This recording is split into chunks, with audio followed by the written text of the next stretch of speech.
So, thanks again for doing this. Hmm. The video basically, I'm going like it's about sort of like gaming personalities and esports organizations and their like approach to fitness for like how Mm. to like basically using it as a tool to make their content better, make their teams better, and stuff like that. Hmm. So I've been trying to find like an esports person as well to interview, but um, you were the first person I found for gaming stuff. Well, Uh-huh. and You should I've reach out to Bajira. I He's a did. good, I got drunk on yeah. New Year's and tried to email him, and he never responded. Emails are hit or miss. Yeah, I Um, might try to DM him or something. DMing is usually good. Instagram usually better. Emails pretty hit or miss. Yeah, it's like It's kind of the thought of like they have it for that reason, but it's also like some people just don't check them as much. Yeah. But I'll get into these so I don't keep you too long. Sure. But Yeah. so how long have you been doing like gaming content online and everything? Gaming content. Ooh. Long time. I mean, I dipped in and out of streaming since 2011. I tried Oh wow. streaming for a couple months. That was back in the days of Justin TV before it Oh, was Twitch. And then also I tried streaming, well, I did stream on a website that was just called livestream.com. I know that And website, yeah. I remember it very vividly. They actually had a really good streaming client. It was pretty good, and I remember streaming Skyrim when it first came out. That was my first experience streaming gaming content on the internet. As far as YouTube, this would have been later. This would have been 2014 Mhm. ish. 2014 to 2015 is probably when I started my channel and started mimicking other gaming channels that I liked and trying to find things that I like to create as far as content and games I like to play. So yeah, like six, 6 or 7 years ago. Oh damn. Where Yeah, do you remember Own 3D or Own TV or whatever the hell that other streaming it website sounds was? familiar. It It was sounds familiar. I yeah, it was kind of a flop. They got bought out by some company. I don't even it just when you mentioned live stream, I was like there was one other Mhm. like popular streaming site for a while. They partnered with like some esports teams and stuff. But then Twitch Mhm. just beat out everything. Yeah. But then back then there was no market for this kind of stuff. Oh This yeah. was niche. Like watching people live stream video games back then was was like this cool underground dark web sort of thing, right? Where you went on this website and you watch somebody live stream playing another video game. It wasn't like we went through this phase where live streaming was um, it went from a small pond to a huge ocean, and now not only is it a hobby that a lot of people do is streaming content, but and consuming the streaming content, but now it's like big business. We've officially reached that point where gaming content is Netflix, Yeah. TV, like it's all the same. Twitch, I would say Twitch is right there. Also, fun fact. I was to tie it together with fitness too. The other day, yesterday, I was watching bodybuilding competition. It was the New York Pro, Mhm. and I tuned into the live stream, and there was 1,000 people watching a professional sport. Was that on Twitch? Nope, Oh, no, it wasn't okay. on Twitch. They're not woke enough yet Yeah, to be well, doing yeah, stuff like yeah. that. Yeah, so this is just hardcore, hobby sport, and I'm like 1,000 people. There's plenty of Twitch streamers who get more than that on a daily basis, Oh, yeah. and we're talking about professional sport to video game content, right? So Mhm. video game content is there. Like we've made it. It's mainstream. I mean, I would care to bet that like the Tyler 1 powerlifting meet had better numbers than most powerlifting meets in the country. I th- Like, correct me if I'm wrong. I think it had almost 100,000. I'm pretty sure I you're right. tuned into a little bit. It almost had 100,000 viewers. I mean, That is insane. I feel like the Twitch environment like doesn't know enough about like powerlifting and stuff that it's just such a foreign thing where it does has a such a especially when you have people in the community doing it, the pull of it's crazy. Well, you get both, right? You Yeah. get everybody that's on Twitch that does, in fact, know about this stuff and are going to Mhm. watch it. And then you get just the fans of the content creators. And then you get the broad appeal of the public and people who don't know what either of those things are, just checking out whatever this thing is, this event. So it casts a very wide net, and I'd say it's good for everybody. Oh Fitness yeah. people, fitness in general, gaming, gamers, the content creators that were a part of it. It was a great event. Yeah, I'm excited for them to do more stuff like that with like cuz once, we get through the pandemic a little bit more, there's like maybe at like a Twitch con or something like that, like an Hmm. in-person sort of thing. I think that'd be pretty interesting. Yeah. Uh but So my next question for you is how long have you been doing fitness both like more passively and I Mm. guess more seriously? I know you've talked about this a little bit on your podcast, but I know like Yeah. you have like three phases of it, like where you are like sort of into it, got into it a little bit more because like one of your siblings, and then like Yeah. more recently because you're entering a bodybuilding show, you've like obviously just Yeah. full sended it. Yeah. Yeah. I had to make a lot of changes. There's really you nailed it on the head, and you did your research because yeah, I started casually working out when I was maybe like 21 or 22, and it was right after my one of my younger brothers got done with his first year in the army, and he came back and he was jacked. And I was so upset that my younger brother was more jacked than I was. So it started off on this whole psychological thing where I had to get into shape. And then yeah, you nailed it on the head. You got sort of like your casual gym goer, person that's like healthy, and then you take it a little more seriously as like a hobby.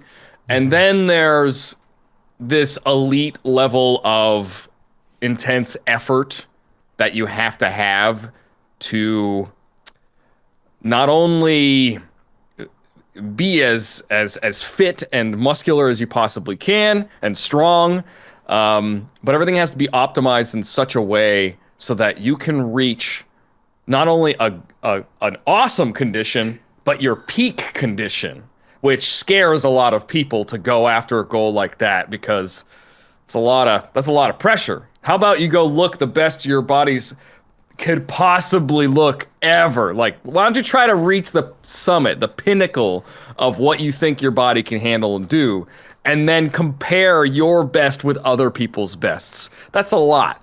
That's another whole jump. So, but here's the thing: is um, I think it's a good thing to go after, especially after everything that's been happening with COVID and the world has just been absolutely nuts. So much to stress about.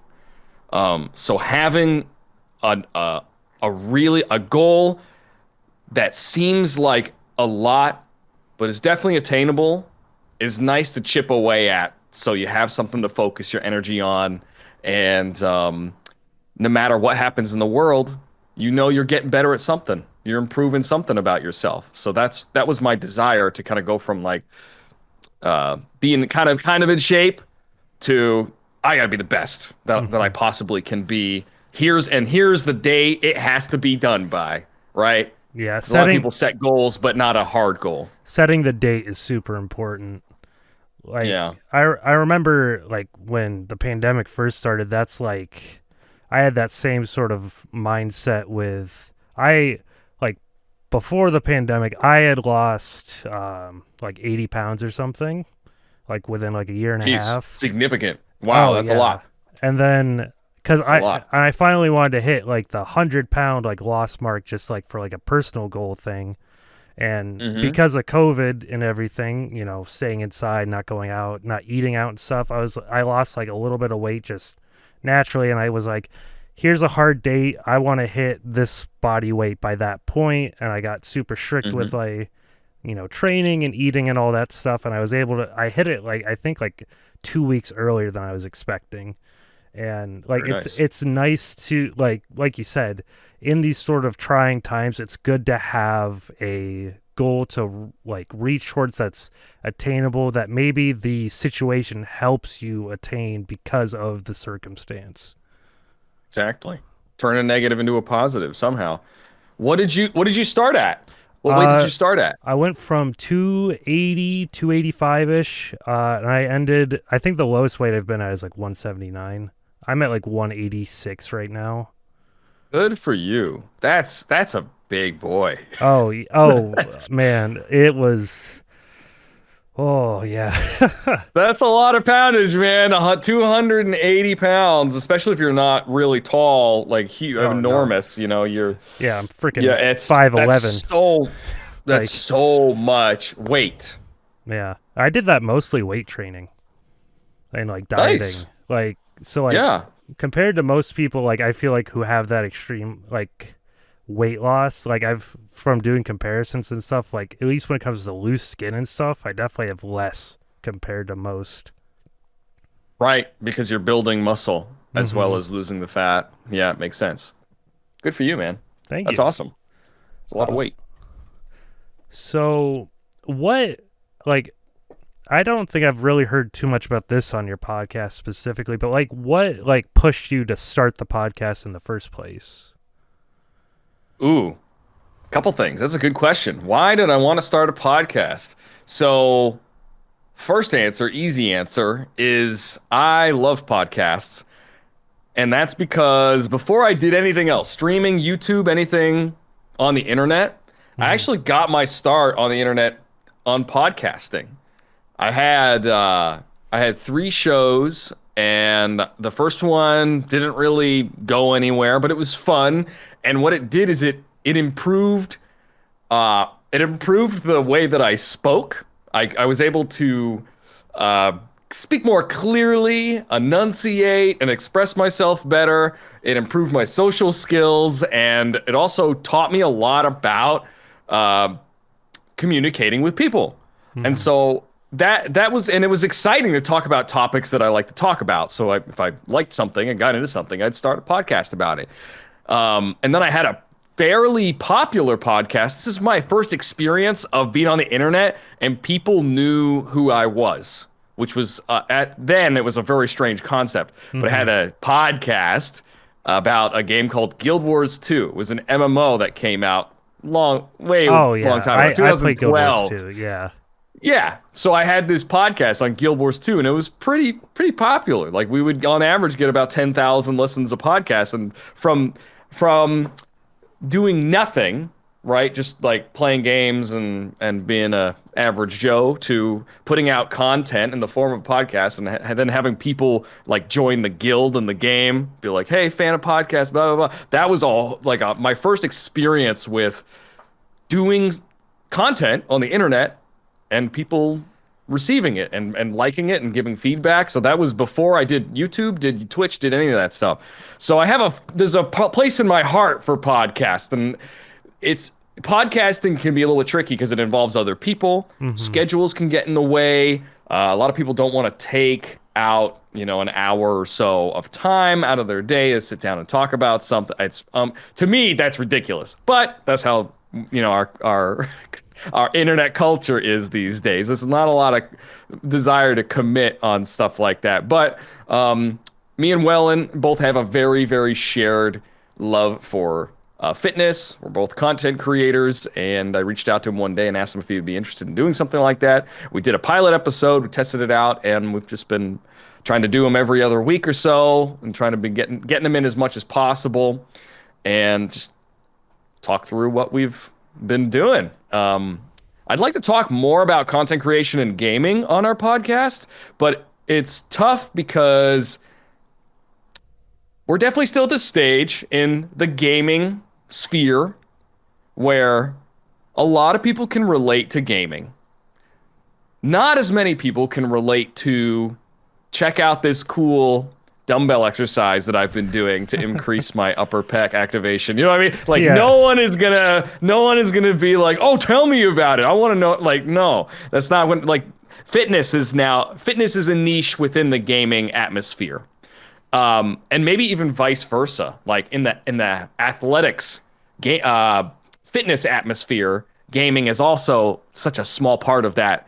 They're like two Venn diagrams, right? And they intersect at a very small sliver in the middle. But my goal with the podcast and with other content creation that I do, and with the fitness vlogs that are probably going to be coming more often on the YouTube channels, is that I'd like for that to slide a little bit further. I'd love for some cross-pollination sort of thing.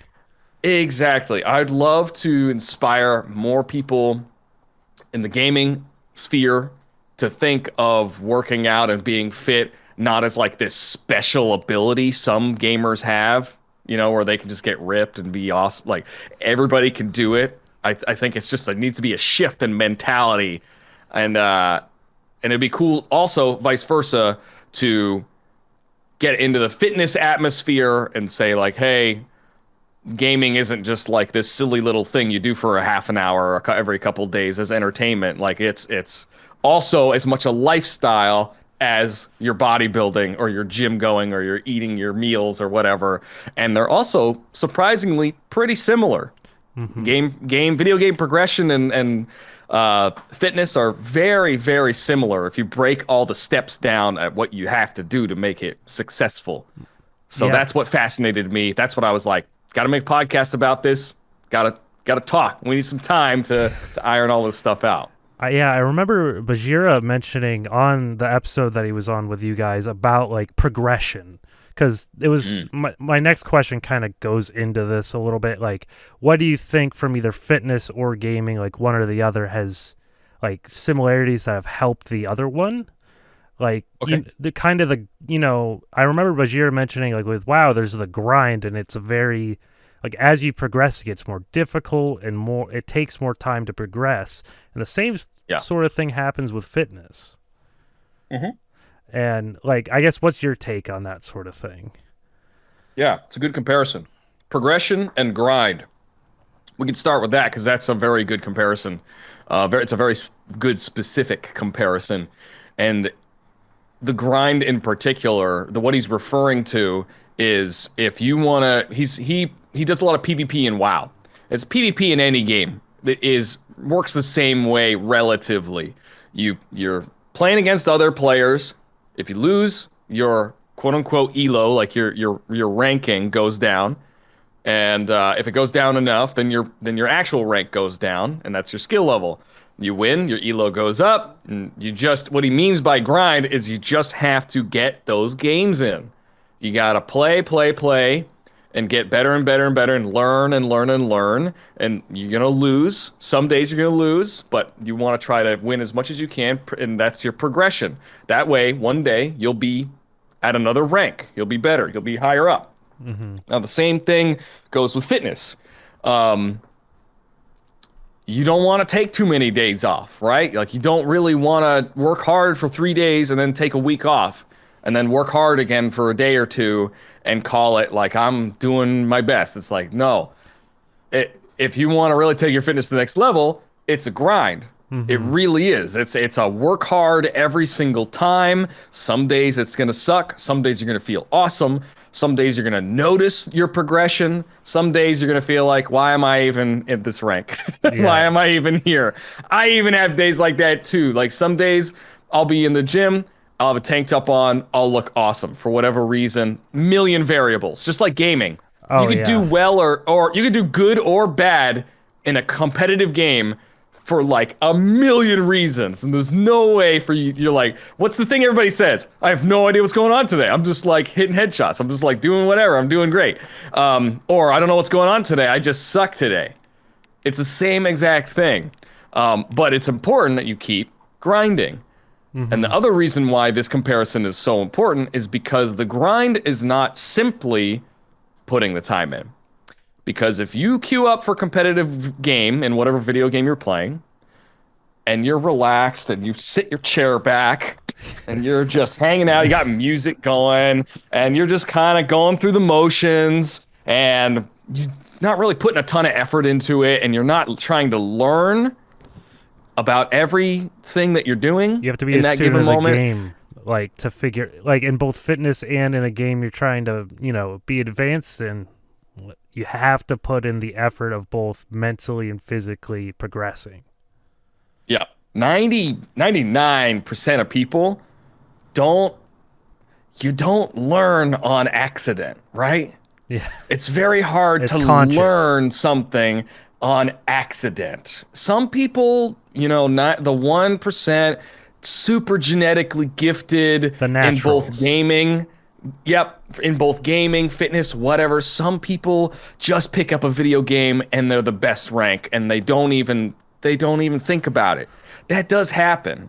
Mm-hmm. But that's not helpful for 99% of people out there, or most of the people who listen to podcasts and Yeah. interviews Who and, listen to watch content in streams. general. Yeah. Exactly. I would like to assume that most people enjoy taking in content because maybe it's not informational learning, but maybe they're taking in the content to learn something. So the other flip side of that coin of the grind is you can't just put it on cruise control. You can't work out 7 days a week, but your workout is 20 minutes. You do 3 machines at some effort level that you're not even like breaking a sweat, and you just think like, why am I not getting better? I'm grinding. Hey, Yeah. Kugo, I'm grinding. I'm Look at I'm me. grinding It's this like, out. Like it's like, are you really mm-hmm. though? Like think about that for a Yes. second, sort of thing. Like Yep. Yep. I was big Yep. into if Super Smash Brothers Melee for a while, and the amount of like natural talent in that game, like you'll meet someone and play them, they'll absolutely demolish you, and you'll say, "Hey, can you give me some tips?" And they'll just be like, "I have no idea what I'm doing." Man, Is yeah, it's like exactly. Exactly. It's like there's a pretty famous saying in bodybuilding too. Same exact thing. You never go up to somebody that has like incredible like shoulders or arms and say like, "What do you do for your biceps?" Because that's what they're gonna say to you. They're gonna say, "I don't know. I work them out. or I they'll don't say, know. "I do what my I do trainer tells curls." me." Like Most people don't have a trainer, but yeah. and most people that are genetically gifted usually don't have a trainer either. Because Mhm. why would they ever get to that point where they're like, "Man, I need a trainer"? It's mostly the people that struggle many, many times over that finally get to the point where they say, "I need help from somebody else." Yeah. I Um, guess I was thinking like same the thing. competitive sense of like bodybuilding. Yeah, yeah, yeah. I don't know. I'd love to get to a point where I've inspired more people to test themselves to that limit, but I also realize that's not for everybody. Not everybody has, that David Goggins. I don't know. Do you know who David Oh Goggins is? god, man, Okay. I'm so conflicted Not on him. Like okay. I think he's like definitely inspirational and he's very like driven, but he Hmm. like I will just some of the shit he says sometimes I'm just like, this cringes me out a little bit. Like he just goes a little Yeah. too far with how he tries to be motivational. I don't think I don't think people like that think about whether they're going too far or not. And I think that's Exactly. also what makes them a little bit unrelatable and even a little bit crazy sounding. But I understand because Yeah. sometimes David Goggins isn't a role model. He is he's a mentality. He's an idea. He's a he's a source of inspiration. But I wouldn't say David Goggins is a role model, You right? can You don't kind want of to look be to just him. like that guy. Yeah, that guy. He's a You little. don't want to be him. It's not fun. It's not good. It's what he's been through so much in his life that this is the life he's made for himself and the mentality he has to keep himself in check, Hmm. which I highly, I recommend that everybody figures out what the things that they need to do to keep themselves in check and keep themselves happy and healthy. And that's why I like to push fitness on as many people as possible because I feel like if people would get over the hump of this is difficult, they might realize all the benefits that it has. Just in general, doing things that are hard in Just life and what yeah. benefit those have to your brain is huge, especially in today's day and age and instant gratification, video games, like all this other stuff. So Hmm. it can I conflict sometimes too. I like how you kind of describe that because it is sort of like everyone has their experiences and everyone gets through certain things in different ways of like coping and everything. Because, like, you'll go and look at some random, fitness YouTuber's channel and they'll say, this is how you lose weight, this is how you lose weight, this is how you lose weight, blah, blah, blah. And like that concept of weight loss might work for a tenth of the population, that other person's concept might work for another, or like aspects might work for everyone's experience is different. Mm-hmm. It's a very interesting concept. And I feel like that's where like some people kind of falter with their mindsets about fitness. They like some people do genuinely think they're like, oh, it's not that hard. Like you just have to like it is just getting over the hump, but I feel like some people just overgeneralize at times. Yes. And you know what? You know what? That's another really good video game comparison is it's sometimes the min-maxing can scare people away. And So min-maxing in real sometimes, life is definitely a spooky concept. yeah, but here's the thing, that's what a lot of fitness content creators sell. Is there it's Yes. fitness is very confusing, and honestly, fitness needs to stay confusing because That's how the industry trainers keeps got to have going. something to, yeah, somebody's got to have a new thing to talk about. So what is done is all these videos on how to lose weight, build muscle, do this, do that.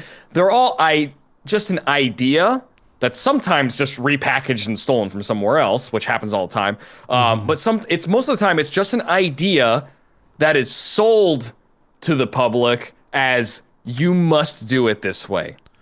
Right? Like this is the best way to do this. And what happens when you find multiple credible sources that are ripped or jacked and they all say a different thing as the way you're supposed to do it? The average person just goes, I'm lost. I'm Yeah. confused. I don't know who to believe. I'm confused. Like they're making everything sound so complicated. And it's like, it's kind of on purpose. It sucks It because is. it is a lot more simple than that, I think. There was, I don't know if it was a study or just like some research done in the last few years, which basically like the fitness industry completely is reliant on the fact that 40 to 50% of people fail, like on Yes. average. Like it's insane. Yeah. And the mix of messaging and stuff is like the amount of research it takes to make a video about anything in fitness. I've been like trying to do research. I'm doing a video about like SARMs on TikTok because Lovely. it's I am surprised how big that is on TikTok. Like the Lovely. hashtag Yeah. the hashtag itself has something like 100 million views or something, and like it ends up on my For You page way too often. Mm-hmm. And it's just so many kids talking about taking SARMs and shit. I'm just like, this is Mm-hmm. terrible. Yeah. Yeah, it's that stuff's rough, man. Everybody's looking for a shortcut, man. Everybody's Everyone's looking for the easy way in. And personally, I really don't try to demonize the use of like performance enhancers because they have their place in like the highest form of like bodybuilding, I think. Yeah. SARMs is But a little different though. they're so unresearched, and I've been Yeah. seeing like there's also just the gym bro mentality around like substances, and I'm just like, oh, I don't this is so it's just such a weird way of viewing things. Yeah. Yep. And you know what? Anybody can get ripped and anybody can get jacked to a reasonable degree without using that stuff. Oh yeah. So I always say, well, first of all, with SARMs it's different because they are so unknown. We don't know much about their side effects on humans. We don't really know longevity wise what they'll do to your body. I mean, the things are experimented on rats, and you can go buy SARMs from like Yeah, because whoever, they're just now. research chemicals. I know Exactly. it's like the FDA or something's been cracking down more because like as Yeah. they've been starting to be packaged as like workout supplements, the FDA is like, hey, no, stop that.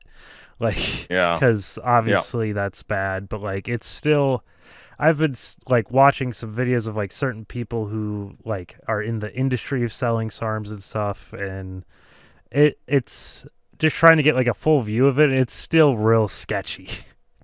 Mm-hmm. Yeah. But Yep. I try to, yeah, same thing. I try to stay as judgmental as possible because honestly, whatever people want to do to their own bodies is fine. mm-hmm. I would never tell somebody to try them myself. But if they're saying, I want to try SARMs, all right, go for it. Let me know how it goes. But Yeah. the baseline, the ground rule is anything that messes with the natural state of the hormones in your body. If you modify them with anything, there's gonna be uh repercussions. Like Oh your yeah. body is going to have a wave that comes back to continue to try to regulate it. And it's going to be battling this drug, and you might have some really good gains, and then stuff might start to really go south with your hormones, and you're going to look around for somebody to help you or blame, and it's just going to be you in that and those drugs or whatever, and they're just going to be like, well, it was Yep. your experiment, we can't really do too Especially if much. you And don't then, consult like a doctor or anything. It's and most which the doctor will tell you no anyway. yeah, a doctor's gonna say no. And like these kids are taking these like during their puberty years, which is the Yeah. worst time to mess Mhm. with your hormone production. I was watching Yep. like a more place more dates video about it specifically, and like it Right. can like end your puberty early and leave you like underdeveloped, like if you use SARMs, and like Yeah. leave you with like a micro penis and shit. It's fucking bad. And it's like that's the Yeah. last thing a body conscious teenage boy wants. Right. Right. Right. And then that's a whole nother topic of conversation with like content creators and YouTubers in the fitness industry, because Oh yeah. then we could talk about, some of them, who's a lot of the most popular, I feel like fitness YouTubers these days are on Oh yeah. testosterone. Like they're using drugs, which also can open up another conversation of like, is this right? That's something. I Do you know Juji Mufu? I'm assuming. I Like, have do. you- Yeah. Yeah. I Of course, yeah. So I have like in my notes on my phone even. I was making a video specifically about like when it was Juji and Tom. And like Mhm. the last edit I have on that notepad is like 2 days after they uploaded their last video is Juji and Tom. And Mhm. then the Yeah. whole kerfuffle happened, and now it's just Juji Mufu. And he's getting a little bit of shit right now because he is obviously on PEDs, and he has just literally never addressed it.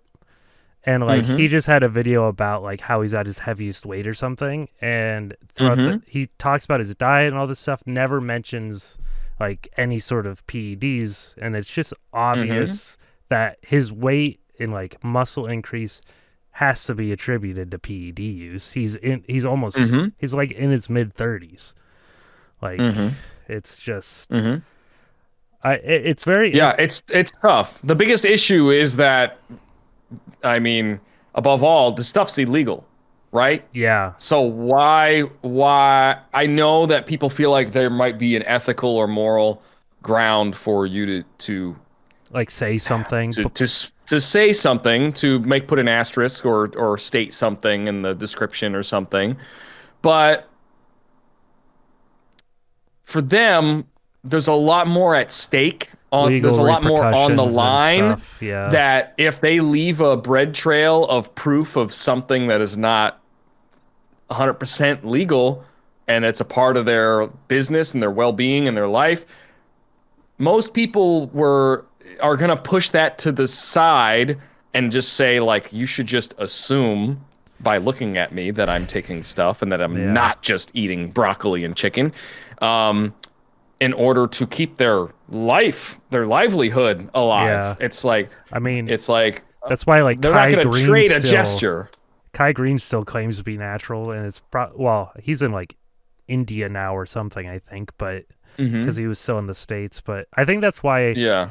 for the most part, when you see content creators who do cover PEDs, for the most part, they're Canadians because they have loose. Sure. they have looser laws on like PEDs in general, I I believe. also think that on it depends on what you do for a living. Because like Yeah. if you're the kind of person where you're really jacked and you're on TRT or you're on, you're taking whatever to be ripped or jacked, and you can gain if you can get all the benefits of that in the industry without a risk of it being taken away if someone makes a big deal out of, because let's be honest, everybody in the industry knows who's on it and who's not. Like it's just a Yeah, it's matter of pretty fact. obvious. So, so if you're in a situation, so basically it's just a tug of war against cancel culture, basically. You just have Yeah. to weigh it out. See, like, do I need to explain to my fans something that may get me into legal trouble, or should I just say nothing and hope that some of them understand and be a little mysterious about it? Like they might get a little respect out of admitting something, but hmm they also might go to jail. So that's not really a fair a Yeah, fair trade. it's Like I like get it. you're like, I don't want my content creator to go to jail, but it's just like you said, it is that tug of war. It's the Mm-hmm. just that such a strange middle ground. But Yeah. we got a little off topic. I like that discussion though. I might use that in my like a PED video if that's okay with you. Sure. Like, Reel me back in. Reel me back yeah. into what you need. um, what aspects of gaming do you think help, like in your process of preparing for this bodybuilding show? Obviously, you're having to do a lot. Like, when do you start your cut? Next month. Next month? Yeah, next month. It's going to be a much longer period of time because I am natural. So Mm-hmm. I'm going to need to really come down slow because when you're not using any drugs and you diet, you're especially someone like me, like naturally a small guy, a skinny guy. So when I start dieting, I'm gonna fight really hard to manage to keep on the muscle that I have and not have it diet away. I want the fat to come off and I want the muscle to stay or even grow into the show. So I got to start early and the cut's gonna be little bit just over the deficit Mm-hmm. mark. Not We're not doing a big 1,000 calorie a day cut.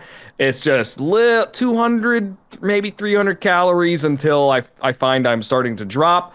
But I'm not losing my shape or anything Mm-hmm. like that. So it'll start. My show's in September. It'll start next month. So I mean, I'll have 16 weeks or Mm-hmm. so To to adjust get like down to your where I need to be. caloric intake and all that stuff. Yep, maybe add cardio, but I may not need to until the last month or so, just because I am such a naturally small person I don't have a big appetite either. Mm-hmm. So like this month in particular, it's been a lot of like force feeding Yeah. to an uncomfortable degree. I don't think people understand that when you take this stuff really seriously and you're trying to really like pack on as much weight as you can, pack on as much muscle as you can, get stronger constantly, you're really Just I shoving it say this in. all the time on the podcast. Yeah, you don't eat when you're hungry, you eat when you're not full. Yeah. As soon as you feel like there's space in the tank, more goes in, and it just goes and Oh, goes and goes. However, it goes down. So yeah. And like, are you keeping that mostly clean, or have you been like, for the most part, like, I guess how does your? I know you mentioned a little bit. As long as your trainer said, as long as you're going over a certain amount of calories, it's like no, you're hitting a certain amount of protein. Like everything else is up to you. yeah, that's what I do. That's what I do. Right now, I'm on 170 grams of protein a day, Mm-hmm. and I have such a small appetite that all I do is I try to get in that protein. That way I know I have like an insurance policy in my body, right? So Mm-hmm. like right now I'm getting up towards 170 pounds, which is my target goal for the weight that I was going to put on before I started slowly cutting. Mm-hmm. So I know if I've got 1 gram per pound of body weight, Yep. at least most days I actually probably go over 170, but I get the 170 and then I just eat. I try to eat as much as I can. Mm-hmm. Um, Most people, average people, might say I have a pretty good diet. I don't think it's clean at all right now. I just eat whatever. There's Eggo waffles in my freezer. Bagels are a pretty key part of my Bagels diet. are I've been great putting for peanut bulking. butter. I've been putting peanut butter on the bagels lately just to try to add a little more calories to Mm-hmm. it. Um, Once in a while, I have a Pop Tart before I go lift, or sometimes I'm even that D bag that like I'll dig a Pop Tart out of my bag mid workout and start eating it. Whatever it takes, man. Like I've just been trying to put on as much size as possible because um, I've been training casually since I was 21, so like or 10 years ago, but I only really started training for bodybuilding since last summer. Mm-hmm. So I'm really I started a new journey. I like prestiged in a video game, or I started a new character at level 1, because it's a whole different thing when you're training for a purpose and Oh not yeah. just being healthy or just being kind of muscular. Like last summer was when I talked to my coach and he said, "Do you compete?" I said, "No." He said, You should. You'd probably do pretty good." And then that's when it bit me, and I was like, "All right, I'm doing it. That's all I needed." And then it was serious. Then it Mm-hmm. was like I was like the gym turned into my office. So I was like, here we Yeah. go. This is where I do work.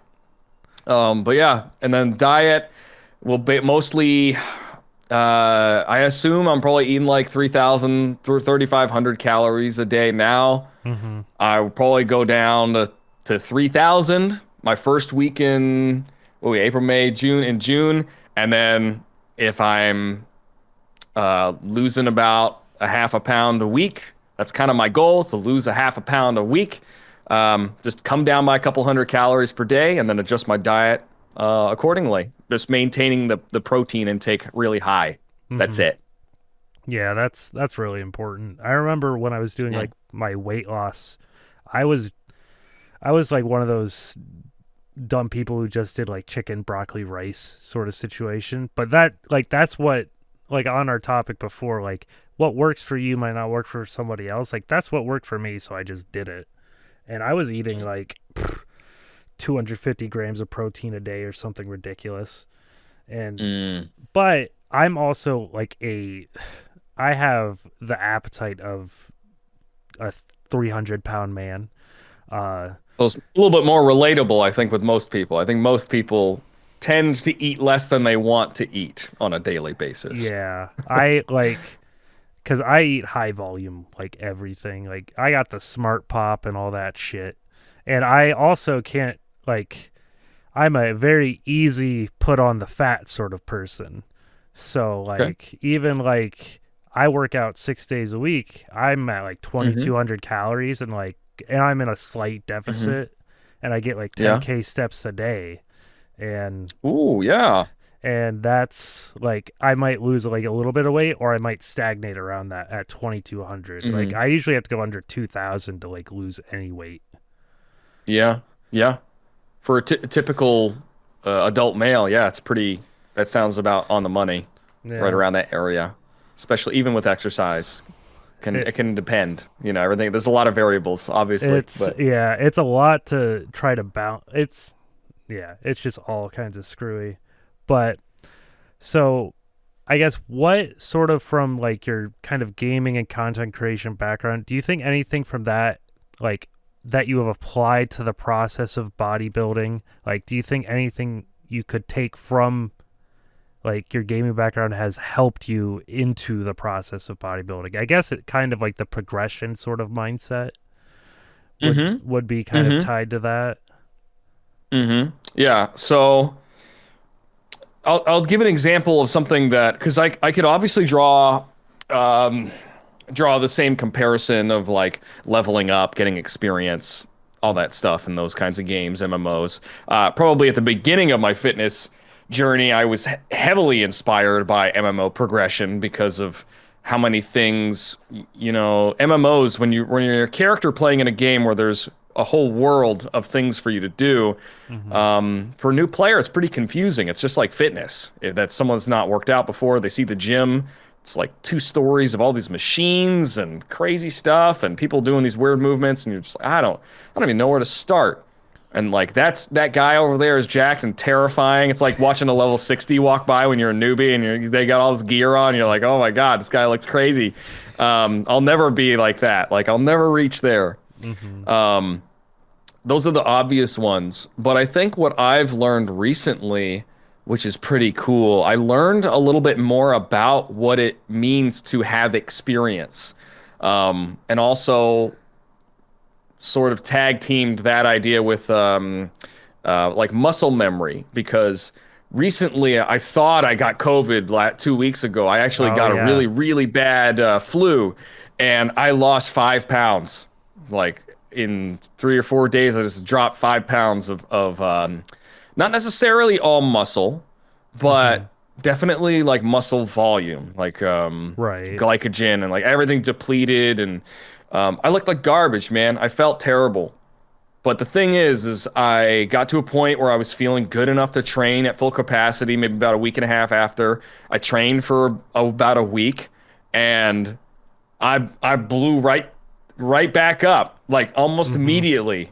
And it clicked then that anytime you make progress, so let's say you aren't even like super into bodybuilding and you're just like running. So let's say you get to a point in your life where you're like running some pretty good times, some pretty good distances in a running session, and then you get out of shape, or COVID happened and you can't really run anymore, and like your knees hurt and you're overweight and can't run. It's not, the thing is you still gained that XP, like that experience character still has. So basically what I learned from it is it's never the same distance and effort to get from feeling like low level to feeling like where you were at your high level. You have already done that. So if you decide to get back on the horse, if you've already done some exercise in your life, you decide to get back on the horse, a lot of people think, it took me like a year to get in that kind of shape. I don't want to do that again. You could probably do it in you could probably do it in like not half the time, but like maybe like 9 months instead. Like you could definitely do it quicker. I would even argue against you. I would even say shorter than that. I would say less than a half a year. Honestly, if you spend a year getting up to a specific point in your fitness or being healthy, and then you fell out of being fit or healthy, I would give it like 2 months. Yeah. Honestly. I know it sounds kind of extreme, but if you put your all into it, if you're really dedicated, I understand that. I've seen some people do some crazy stuff, man, and without drugs. And I've seen some people rebound back and do things that, it's the kind of things where people will look at you and be like, man, you've got it easy. You're lucky. You can get into shape fast. You're lucky. You got it easy. Everybody always likes to play it off as something that is out of their control. Yeah, they just downplay. We've all been there. We've all seen. Sort of thing. Yes, yeah. We've all had that coworker. We've all had that friend who has been like, "Ah, man, you're so lucky." It's like, no, nobody's lucky here. That's not how it works. Somebody decided to get a little David Goggins in them and put some work in and go a little crazy for a little bit, put you on the back burner and come back and you're like, oh my God, who's this person? Just a little bit of insanity.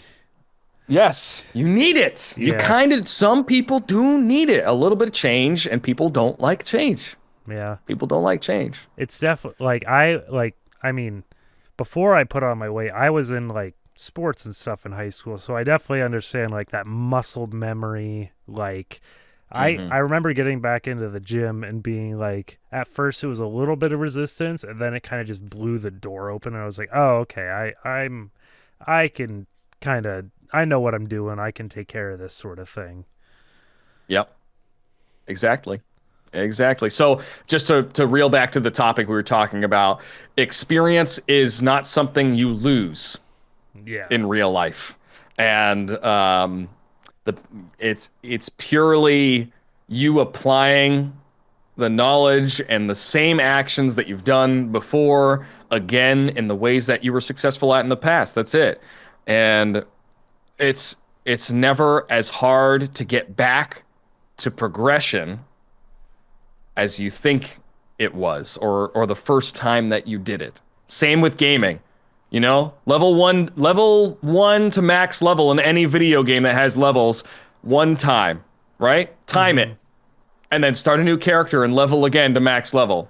Guaranteed you do it in 60% of the time. Oh yeah. Why? Did the game change? No. You just have that What knowledge. changed? Experience. Yeah. Actual experience in your noggin. Not like, I mean, literally game mechanic experience too, but Yeah. the human experience. So And there's that applies to fitness too. Yeah, and there's a similar thing with like if you play like an RTS or like maybe like a technical like fighting game. It's like you could fall out of that game for years and come back to it, and you're like, okay, I kind of got this, and you could be back to peak shape in in under a year more than likely. Yep. Yep. Which is a good segue into this next question. Like, I don't know how much you know or have looked into any like esports teams sort of philosophy into fitness, but it's definitely, from what I've seen and looked into, it's like more of a focus coming from teams, especially now that teams have been getting like purchased by these like storied sports franchises. Like one of the teams specifically, Complexity, was purchased by the owner of the Texas Cowboys. And like they moved whole teams down to Texas, and like they operate out of the facility of the Texas Cowboys. Like they train with one of their personal trainers. They like taught them all these like skills and everything to get them more ready to both play on the stage, interact with media, and all this stuff as sort of this primer to become better players. Like, do you think that's going to be a more important thing for maybe not even just esports players, but also, you know, people who are looking to get into gaming and content, and maybe like once they get into content creation, like that higher level of content creation where they have to deal with more things? Right. So physical fitness affecting the brain in a positive way. Wow. What a surprise. You know, it's such a human thing, right? Of course you're gonna be able to focus better. Of course you're gonna be able, your reaction time might be a little bit snappier if your body is functioning at more of a peak capacity. Also, you're not getting sick as often when you're fit. Which also, you know, plays a huge role in gaming. So yeah, I think it should be a normalized thing, and it's not a surprise that a lot of these teams are starting to have fitness programs implemented into their gaming programs. But also most of the teams, in addition to that, also are starting to have like sports psychologists. So they've got their fitness training, their brain training, and their gaming. It's like gaming is just one part of it. It's the same thing with any pro sport, right? Like a lot of these take basketball for example. They're on the basketball court for what, like 48 minutes, like an hour and a half. You think that they're just like going? Oh, it cut. What the heck? You were talking about basketball. I think you had just said like hour and a half, and then it cut out. All right, yeah. So basketball, their games, 48 minutes on the court, just the tip of the iceberg of everything that they do behind the scenes to train for that sport. Same with esports. I don't know too much about teams. I do follow some esports, but I imagine their online matches are then over, and they're doing team building exercises. They're working out together. They are, you know, speaking with they've got their sports psychologist, and they're training, they're practicing and playing scrimmages and doing all this other stuff. Like it's just the tip of the iceberg of what they have to do to perform. And I'm glad and not surprised that both physical fitness, mental fitness are becoming just as big a part as performing in the game as the other parts of it. I think that almost all teams will, to do their best, will need these things as a part of their regimen. Oh yeah. It's very interesting to like I think Fnatic when I was doing some research for this, they have something in the vein of like nearly 10 sports scientists on staff. Like they're very Ooh. invested. They have a lot of players too though. They have something like Mm-hmm. 60 esports players I think like on their roster Mm-hmm. like all of their rosters. It's definitely it Mm-hmm. feels a little bit like a I think the big thing in esports right now is like it's like an arms race to see who can like create the like these long standing players because players are are burning out and kind of crashing out before they even get to their late 20s. Like Mm-hmm. they're hitting this they're just too there's too much variables. Like I mean if you look back a few years ago like even in League of Legends, like where there was salaries and everything, you were seeing some players like fall out of it within the first few years because there's just a lot of stress and like uncertainty. But we're slowly moving out of that, and I think like with that comes a lot of the structure of real sports and like fitness is definitely going to play part in that structure. Mm-hmm. Yep. Do you think that we're going to see in the coming years, do you think we're going to see even more and more insane competitive gamers performing? Or do you think that, much like real sports, they kind of come in waves, right? Like players will have an era and then things might be okay for a while. And then another big player will come out of nowhere and blow everybody's minds. Do you think like gamers are just going to get to the point where they're literally robots and like they make such insane plays all the time that we're like we can't even believe how they're doing all this stuff. It's absolutely nuts. Or do you think there will be an ebb and flow to it where people will get phased out, like you said? Um, It's very like that's a very interesting topic because like in like arts like in the sort of popular esports like League of Legends and stuff, I feel like that mm-hmm. is something we're gonna see more of because those games are like in the like the past few years, it's been hard to kind of reach that sort of status. Like I'd say very few like Faker is like one person who's definitely had a sort of era in League of Legends. But Mm-hmm. when I think of that sort of thing, like I mentioned before, Super Smash Brothers Melee, like they definitely had like in their history, they've had players who have had their own eras and everything. It's a very Yeah. interesting thing if you're ever looking to look into like an esport maybe you've never seen. It's a Mm-hmm. like it's a GameCube game, but it's an extremely technical game. Yeah. But I think it's definitely something we're going to see more, especially because with these franchises and everything, they're definitely like, franchises want their players like to be the face of their brand even more so now. Mm-hmm. Like that's what you know, Doublelift was the face of CLG for so long and because of his attitude and everything. Like we're already seeing that a little bit when it comes to just strictly and like he was obviously good, but I think we're going to Yeah. start seeing that more and more and definitely have more defined eras by the players for sure. Yeah. And as we move towards uh there being just a larger pool of people trying to become competitive gamers. And as it's becoming more stressful and they're needing to be fit, have sports psychologists, we're gonna see more gamers who are, like you said, gonna stand the test of time and longevity wise, gonna be able to withstand all that pressure and all of these extra things, along with just playing the game well. So it's gonna weed out a lot of other players who Mhm. maybe can play the game well but can't handle all these other things. Yeah, and And that's oh happening a little bit already even yeah. cuz well at least with League there's like the Challenger series and then there's the actual LCS. It's a little like there's already like definitely with this sort of franchising and like more barriers to entry, you're getting like the difficulty to just get to that like the top. Like I think that is starting to harden people as they get there and they're falling out of it slower. Yep. And it's a lot of pressure. And like you said, being a quiet, uh, a very good gamer, but a quiet and not a lot of personality gamer, it's not very marketable.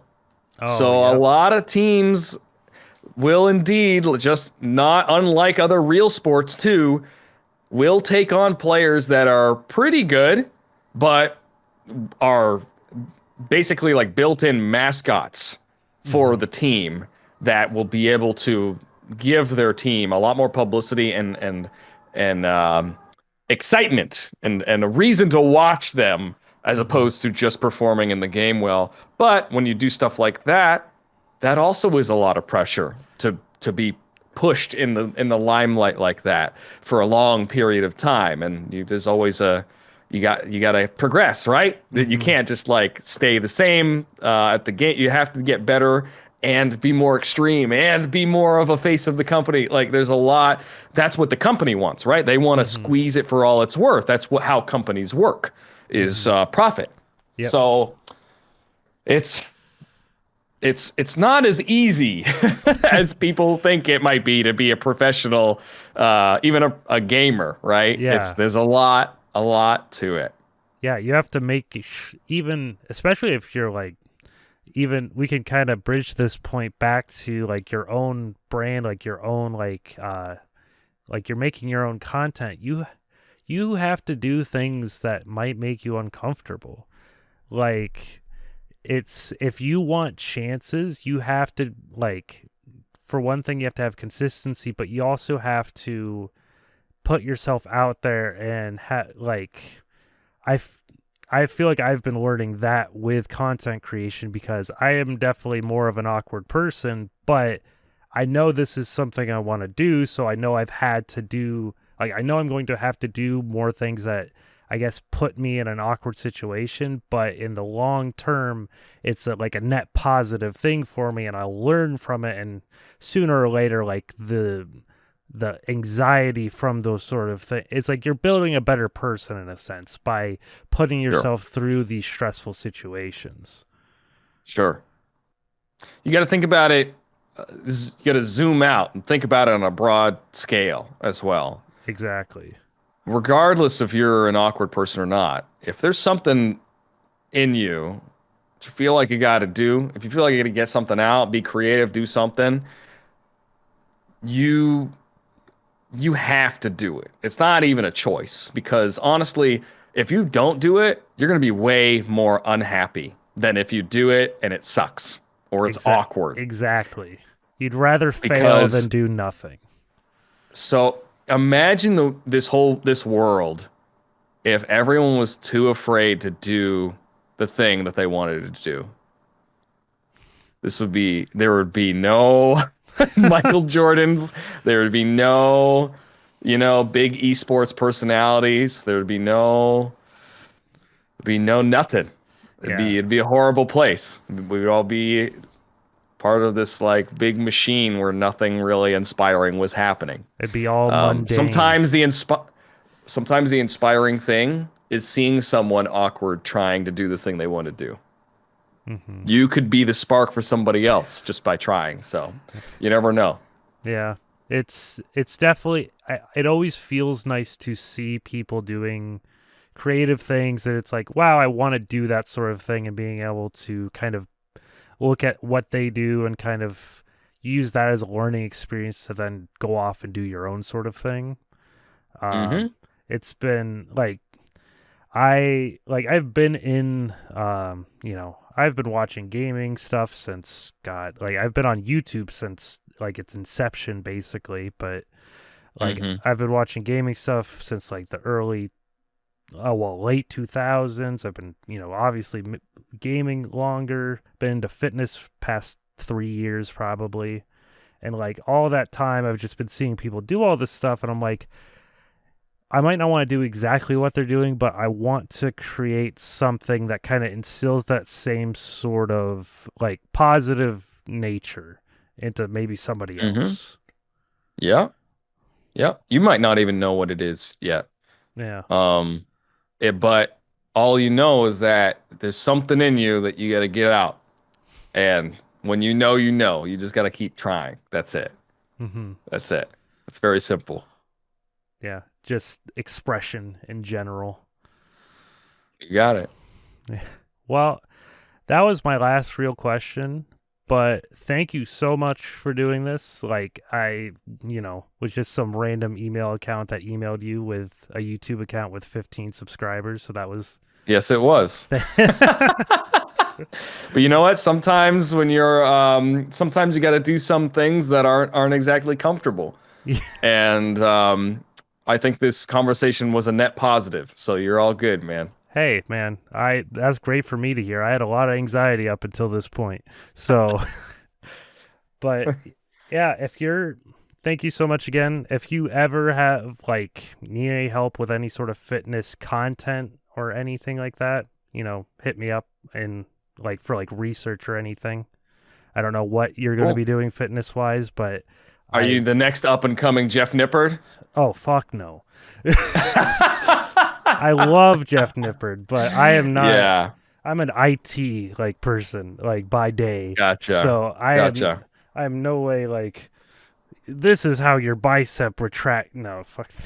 But I'm definitely trying to make some similar content so I can get traction, but different enough where I can get unique sort of things. It's just very coming to grips, like you said, with like just putting yourself out there, even if it means failure in a sense, is a Yep. little hard for me.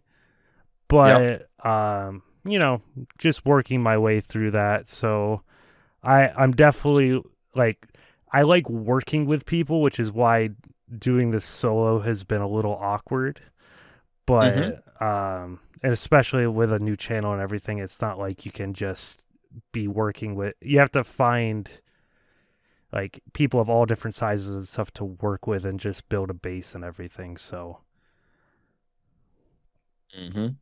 but Gotcha.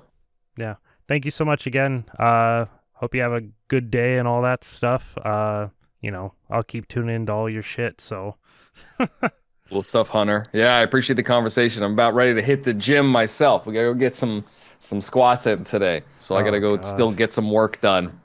yeah. Well, good luck with your leg day. I fucking hate training legs. So, all right. Gotta flip that upside down, man. You just gotta trick yourself into thinking it's the best day, and then Well, you'll be on your way. I just hit myself That. with enough caffeine to blind my brain. So, All right, man. Thanks yep. for the interview. I appreciate it, Hunter. I'll talk to you soon. Talk to you soon. Bye. Bye bye.